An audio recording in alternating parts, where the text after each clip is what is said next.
बंदी छोड़ सतगुरु रामपाल जी भगवान की जय हो। परमपिता परमेश्वर सारी सृष्टि के रचनहार, कुल मालिक, असंख्य ब्रह्मांडों के रचयिता, जगत गुरु तत्वदर्शी संत शिरोमणि परमेश्वर रामपाल जी भगवान के चरण कमल में मुझ पवन दास का कोटि कोटि दंडवत प्रणाम। आप सभी सत्सेवक भाई बहनों को सत्साई। और आज की जो शंका है, हमारे एक भगत भाई हैं, उनकी शंका है कि भगत जी मैं GS4 ऐसी कोई सिक्योरिटी कंपनी है जिसमें मैं जॉब करता हूं और हर फेस्टिवल पे वो लोग मुझे प्रमोशन देते हैं या बोनस वगैरह देते हैं, तो मैं ले सकता हूं या नहीं ले सकता हूं? परमपिता परमेश्वर जी के ज्ञान आधार से आप मुझे बताइए। दूसरा, बहुत सारे भगत भाई बहनों की शंका होती है जो किसी भी सिक्योरिटी में काम करते हैं, किसी भी कंपनी में काम करते हैं, और दीपावली के समय जो उनका बॉस है, उनका मालिक है, उनको गिफ्ट वगैरह, उनको पैसे, बर्तन, कपड़े आदि उनको देते हैं। तो चूंकि अब हम परमपिता परमेश्वर के बच्चे हैं, बहुत सारे नियम हमारे ऊपर लागू हो जाते हैं। तो भगत समाज की शंका रहती है कि भगत जी ऐसी स्थिति में हम वहां से कुछ गिफ्ट वगैरह, कुछ बोनस या प्रमोशन या पैसे हम ले सकते हैं या नहीं ले सकते हैं?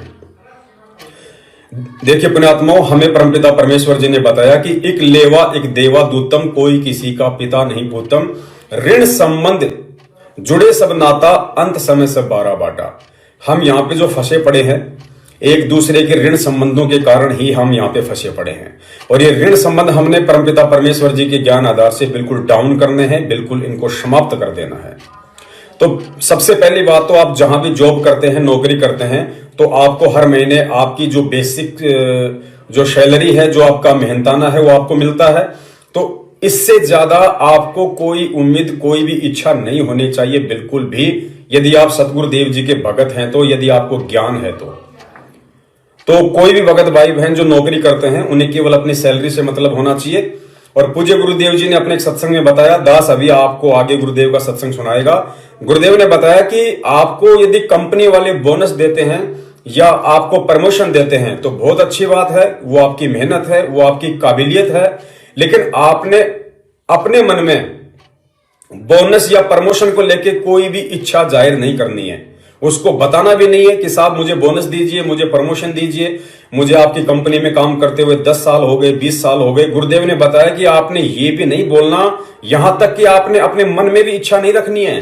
बोलना तो दूर की बात है, भगत ने अपने मन में भी ये इच्छा नहीं रखनी है कि मुझे बोनस मिले या मेरा प्रमोशन हो, या दीपावली या होली के दिन मुझे कुछ पैसे दे, मुझे कुछ गिफ्ट दे, मुझे कुछ बर्तन दे, मुझे कुछ कपड़े दे।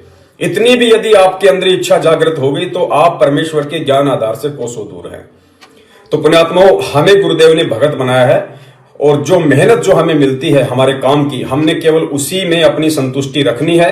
हमने किसी भी प्रकार का फालतू का ऋण जो है अपने ऊपर नहीं चढ़ाना है परमेश्वर के ज्ञान आधार से। और एक छोटा सा जो सत्संग है, इसी के ऊपर आपको परमपिता परमेश्वर जी का दास अभी सुनाएगा। उसके बाद में आप जी को क्लियर हो जाएगा कि वास्तव में हमें इस भक्ति मार्ग पे कितनी सावधानियों के साथ में हमारे को चलना है, वरना काल भगवान कदम कदम पे हमारी मर्यादाएं खंडित करवाने के लिए सूक्ष्म चाल लेके खड़ा हुआ है। तो सुनिए आप जी परमपिता परमेश्वर जी के मुख कमल से, जिसमें गुरु जी ने स्पष्ट बोल दिया है कि आप यदि कोई नौकरी करते हैं और आपको कोई प्रमोशन मिलता है तो बहुत अच्छी बात है, लेकिन आपने अपने मन में इच्छा नहीं रखनी है कि मुझे कोई प्रमोशन मिले। इसके अलावा गुरुदेव ने बताया, जो भी नौकरी आप वहां पे कर रहे हैं, उसके अलावा कि मैं और आगे बढ़ूं या इससे कोई बड़ी नौकरी की मैं तलाश करूं, मुझे कोई पद मिले, मुझे कोई पोस्ट मिले, ऐसी भी आपने अपने मन में इच्छा नहीं रखनी है।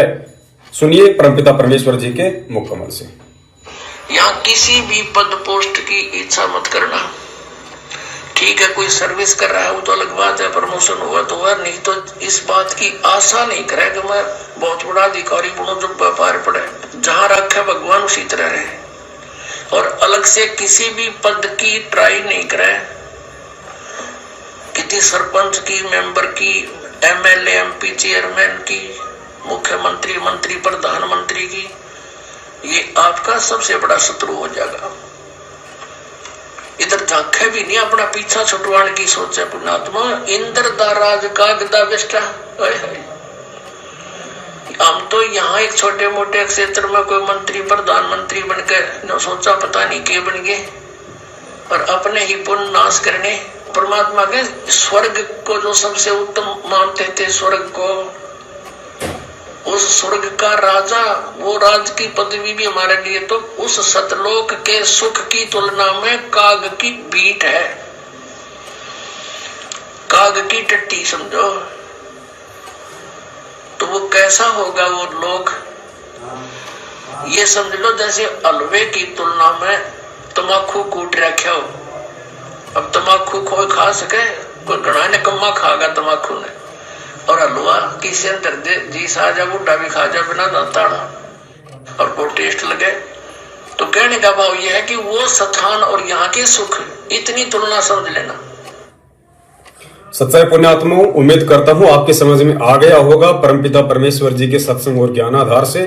तो ये जितने भी होली, दीपावली या जितने भी जो फेस्टिवल आते हैं, ऐसे जो प्रोग्राम आते हैं जो एक परंपरागत रीति रिवाजों के तहत बने हुए हैं, पुण्यात्माओं, ये काल भगवान की तरफ से आप और हम सभी भगत भाई बहनों की मर्यादा खंडित करवाने के लिए है।